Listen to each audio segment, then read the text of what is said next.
জঙ্গিপুর থেকে গ্রেপ্তার কংগ্রেস নেতা মাসুদ করিম। প্রতিহিংসার রাজনীতির অভিযোগ কংগ্রেসের। রাজনৈতিক উত্তাপ ছড়ালো মুর্শিদাবাদের জঙ্গিপুরে।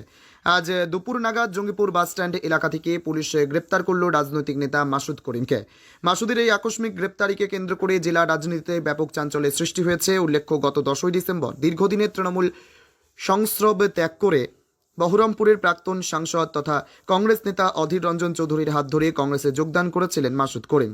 তার এই দলবদল মুর্শিদাবাদ জেলার রঘুনাথগঞ্জ বিধানসভার তৃণমূল শিবিরে বড় সড় ধাক্কা বলে মনে করছিল রাজনৈতিক মহল। কংগ্রেস নেতৃত্বের দাবি, যোগদানের পর থেকেই মাসুদ করিমের ওপর নানাভাবে চাপ সৃষ্টি করা হচ্ছিল বলে অভিযোগ করেন সংবাদ মাধ্যমের সামনে। কংগ্রেসের জেলা স্তরের নেতাদের অভিযোগ, তৃণমূল কংগ্রেসের যোগদানের জন্য হুমকি ও চাপ দেওয়া হচ্ছিল, কিন্তু তিনি নতি স্বীকার না করায় শেষ পর্যন্ত পুলিশকে ব্যবহার করে তাকে গ্রেপ্তার করানো হয়েছে বলে তাদের দাবি। তার প্রতিহিংসার রাজনীতি নাকি অন্য কিছু? মাসুদ করিমের এই গ্রেপ্তারি নিয়ে ইতিমধ্যেই প্রশ্ন তুলতে শুরু করেছে কংগ্রেস। এটি কি নিছকই কোনো পুরনো মামলার জেরে আইনি পদক্ষেপ, নাকি এর পেছনে রয়েছে অন্য কোনো গভীর রাজনৈতিক চক্রান্ত?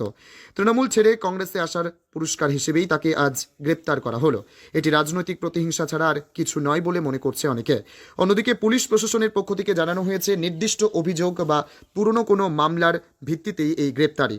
তবে এর পেছনে কোনো রাজনৈতিক অভিসন্ধি আছে কিনা তা নিয়ে ইতিমধ্যেই সরব হয়েছে বিরোধী শিবির। গ্রেপ্তারি খবর ছড়িয়ে পড়তেই জঙ্গিপুর এলাকায় চাপানোতর শুরু এলাকায়। মাসুদ করিমকে আজ জঙ্গিপুর আদালতে পাঠায় পুলিশ। পুরানো কেসের জেরে অ্যারেস্ট। কখনকার কেস? 2025 সালে।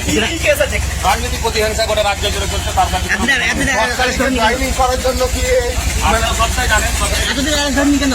এই তো জামানো যাবে না, কথা বলে দিলাম। জাতীয় কংগ্রেস জিন্দাবাদ, অধীর রঞ্জন চৌধুরী জিন্দাবাদ, রাহুল গান্ধী জিন্দাবাদ। তৃণমূল কংগ্রেস বিশেষ করে রঘুনাথগঞ্জ বিধানসভায় ভয় পেয়েছে। আপনারা দেখছেন যে কিছুদিন আগেই বাংলা বাঁচাও যাত্রা সিপিএমের যেটা হলো, সেখানে যে বাইক মিছিল এবং টোটো মিছিল যেখানে হয়েছে, প্রচুর লোক সমাগম। তারপরে দেখেছেন কংগ্রেসের একটা যোগদান সভা। এখনও পর্যন্ত যা ঠিক হয়েছে, লাস্ট কয়েকটা নির্বাচন, পশ্চিমবঙ্গে লোকসভা বিধানসভা নির্বাচনের আগেগুলো আমরা জোট করে লড়াই করেছি 2016 সাল থেকে। কংগ্রেসের সঙ্গে আইএসএফ যুক্ত হয়ে আমরা লাস্ট বিধানসভা করেছি। এবারেও সম্ভাবনা আছে যে ধর্মনিরপেক্ষ শক্তিগুলো আমরা এক জায়গায় জোট হব। বাম, কংগ্রেস আরও শক্তি আহ্বান করেছে, আমাদের পার্টি আহ্বান করেছে। সেখানে রঘুনাথগঞ্জ বিধানসভায় লাস্ট লোকসভা নির্বাচনে যা ফলাফল, সেখানে মাত্র 3000 ভোটে শাসক দল এগিয়ে আছে।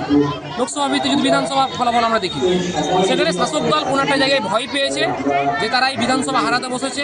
কিন্তু এরকম নয়, সংখ্যালঘু অধ্যুষিত মুর্শিদাবাদ, মালদা, দিনাজপুরের অনেকগুলো সিট তৃণমূল কংগ্রেস হারবে।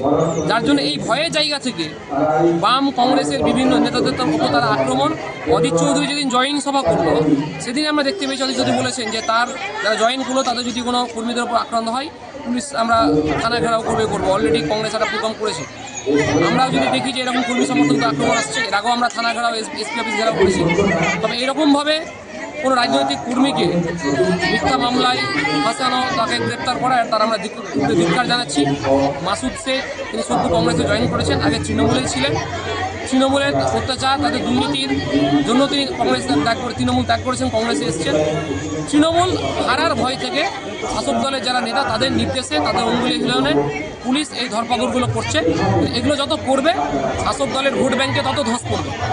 মানুষ বুঝে গেছে এই ভয় দেখানো রাজনীতি তৃণমূল কংগ্রেস আর করে তৃণমূল কংগ্রেস ভোট ব্যাংকে রাজনীতি আর করতে পারবে না। যত এই ভয় দেখানো রাজনীতি করবে, যত পুলিশের মিথ্যা মামলা হবে, যত গ্রেপ্তার হবে, সাধারণ মানুষ আর একত্রিত হবে, তৃণমূল কংগ্রেসের ভোটে ধস নামবে। আগামী বিধানসভা নির্বাচনে তৃণমূল কংগ্রেস প্রচুর ভোটে পরাজিত হবে রঘুনাথগঞ্জ বিধানসভা। আপনার পরিচয়? আমি মিজানুর রহমান, মিঠুপুর এরিয়া কমিটি সিপিএমের সম্পাদক।